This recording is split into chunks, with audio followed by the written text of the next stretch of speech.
প্রিয় দর্শক, আবারও আপনাদের সঙ্গে যুক্ত হয়েছি সিলেটের বন্যা পরিস্থিতির সর্বশেষ আপডেট জানানোর জন্য। আপনারা জানেন 2 দফা ভয়াবহ বন্যার পরিস্থিতিতে এখন সামাল দিতে পারেনি সিলেটবাসী। ধীরে ধীরে পানি নামতে শুরু করলেও ঘুরে দাঁড়ানোর চেষ্টা করছিল সিলেটের বন্যা কবলিত জনপদের মানুষ। এরই মধ্যেই গতকাল থেকে ভারী বর্ষণের কারণে বেড়ে চলছে সিলেটের সবকটি নদ নদীর পানি। ফলে জেলা ও মহানগর এলাকার বিভিন্ন এলাকায় ইতিমধ্যেই জলাবদ্ধতা সৃষ্টি হয়েছে। আগামী 3 দিন বৃষ্টির প্রবণতা অব্যাহত থাকবে বলে সিলেটের আবহাওয়া অধিদপ্তর জানিয়েছে। এতে জনমনে নতুন আতঙ্ক দেখা দিয়েছে। আপনাদের যদি একটু তথ্য জানিয়ে রাখি, আজ বুধবার সকালে পানি উন্নয়ন বোর্ডের প্রধান নির্বাহী প্রকৌশলী আসিফ আহমেদ যে তথ্য আমাদেরকে জানিয়েছেন, তিনি বলেছেন পানি কমা শুরু হয়েছিল, কিন্তু ভারী বর্ষণে আবারও সিলেটের সবগুলো নদ নদীর পানি বাড়তে শুরু করেছে। সুরমার পানি এবং কুশিয়ারা নদীর পানি 3টি পয়েন্টে বিপদসীমার উপর দিয়ে প্রবাহিত হচ্ছে এবং পানি উন্নয়ন বোর্ডের যে তথ্য বলছে সেটি আগামী কয়েকদিন ধরে সিলেটে বৃষ্টিপাত হতে পারে। ভারতের বৃষ্টি না হলে সিলেটের বন্যা পরিস্থিতি কিন্তু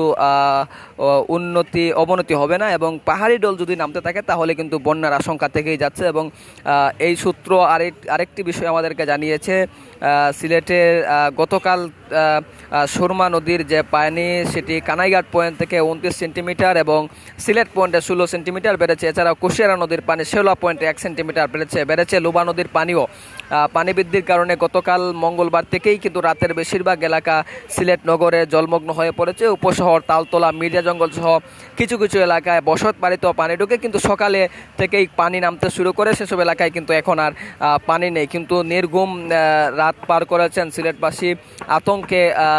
আতঙ্কে অনেকটাই দিন রাত যাপন করছেন। আপনাদেরকে যদি একটু তথ্য জানিয়ে রাখি যে সিলেটে টানা যে কয়েকদিন ধরেই ভয়াবহ বন্যার কবলে পড়েছিল সিলেটবাসী, সেটি কিন্তু এখনও পর্যন্ত সিলেটবাসীর কাটিয়ে উঠতে পারেনি। বিশেষ করে নদ নদীর পানি যেভাবে বাড়তে শুরু করেছে গতকাল থেকেই, এতে কিন্তু নতুন করে কিন্তু বন্যার আতঙ্ক দেখা দিয়েছে এবং আগামী 3 দিন সিলেটে বৃষ্টিপাতের প্রবণতা অব্যাহত থাকবে বলেই কিন্তু আবহাওয়া অফিস জানিয়েছে বুধবার সকাল 9টা থেকেই কিন্তু পরবর্তী 24 ঘন্টা সিলেট বিভাগের অধিকাংশ জায়গায় কিন্তু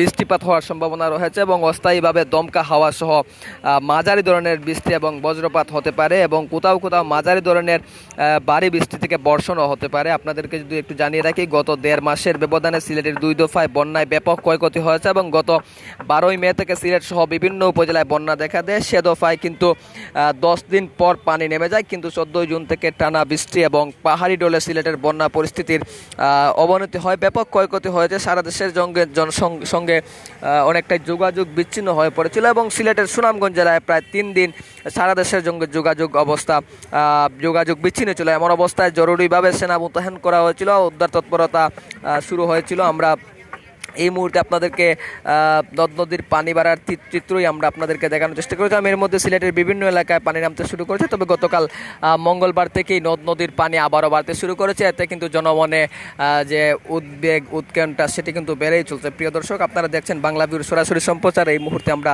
আপনাদেরকে সিলেটের বন্যা পরিস্থিতির আপডেট জানানোর জন্য সরাসরি যুক্ত হয়েছি। আপনারা জানেন সিলেটে বেশ কয়েকদিন ধরেই কিন্তু ভয়াল বন্যায় সিলেটের জনজীবন বিপর্যস্ত হয়ে পড়েছিল, কিন্তু গতকাল থেকেই সিলেটের আবারও ভারী বর্ষণ এবং টানা বৃষ্টিপাতের কারণে নতুন বন্যা আতঙ্ক দেখা দিয়েছে। গতকাল থেকেই নগরের বিভিন্ন এলাকায়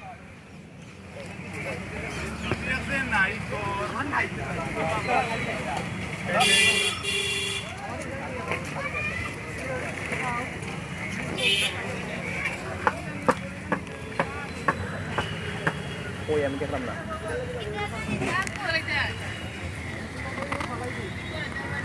আমার সামনে আগে বলবো, আমি দেখলাম না।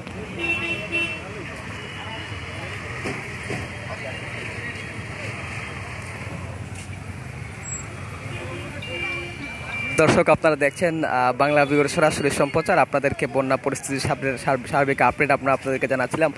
বলছিলাম সিলেটের 3 দিন ধরেই কিন্তু আকাশ মেঘাচ্ছন্ন রয়েছে। গত কয়েকদিন ধরেই সিলেটের আকাশ অনেকটাই রৌদ্র চলছিল, কিন্তু গতকাল থেকেই ভারী বর্ষণ এক বৃষ্টিপাতের কারণে সিলেটের সবকটি নদ নদীর পানি ইতিমধ্যেই বাড়তে শুরু করেছে এবং এতে কিন্তু বন্যার যে আশঙ্কা সেটি কিন্তু আরও তীব্র থেকে তীব্রতর হচ্ছে।